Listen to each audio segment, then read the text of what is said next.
You know, back in the Caribbean when I was younger, football was definitely my first love. Playing at Wembley is a memorable thing. Not even footballers get to play there in general, so for a rugby player to go out there and have a chance to play at such a great stadium is massive. Being part of history, really, isn't it? After a couple of years of being there, all I wanted to do was play professional football, and getting a chance to even have a trial for QPR was massive for me. I first got introduced into rugby when I was 11, 12, but I never really took it that seriously, to be honest. But everybody asked me, first thing asked me, what was rugby? This ball in his hand, because in the Caribbean, we don't have rugby in St. Lucia. And how we got, and I remember there was a match at Gunnersbury, and one of the boys couldn't play because he got injured. And they said to him, "You want to give it a go?" And he said, "I can't play." And I said, "Get in." Put him in his uniform, and he scored try. From that moment on, I really enjoyed that sport, and I started playing it alongside football a lot. A lot of people just came along in my life at the right time. You know, I had a guy called John Flynn, amateur coach at London Irish, who introduced me to the academy coaches where I had a trial there. When he turned 16, England called him.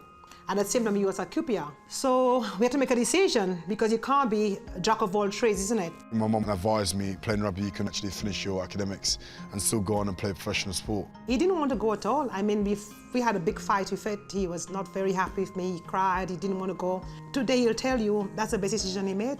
Once I decided that rugby was the route I was going to go through, I wanted to go to a school that was massive on rugby. I was offered a chance to go to Whitgift School, and the fact that I was able to play rugby on a regular basis, week in, week out, all year round, played a massive part in enabling me to improve my skills. Anyone who's seen him play could see that he's a quality player, good attitude, worked hard, but above all, he could just beat people and he could finish, and that was obvious from day one. I think we came back to school on the Wednesday, and it was the following Monday. I just got a message that you know, there's a boy who's just turned up, a good player, so we said come along to training. And yeah, I was thinking, Christ, we've been lucky here.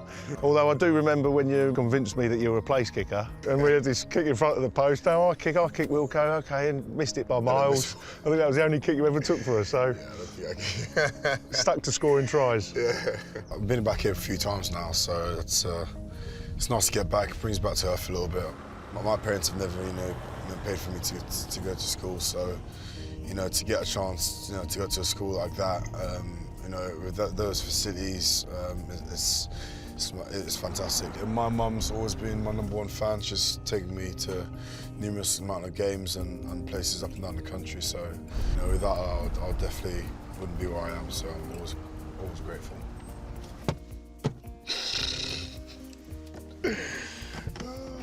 Welcome to the comedy show.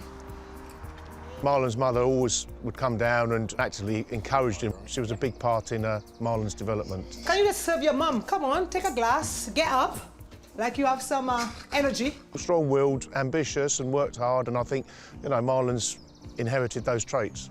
I shall be there, as usual. Do my thing, shouting you from the stands.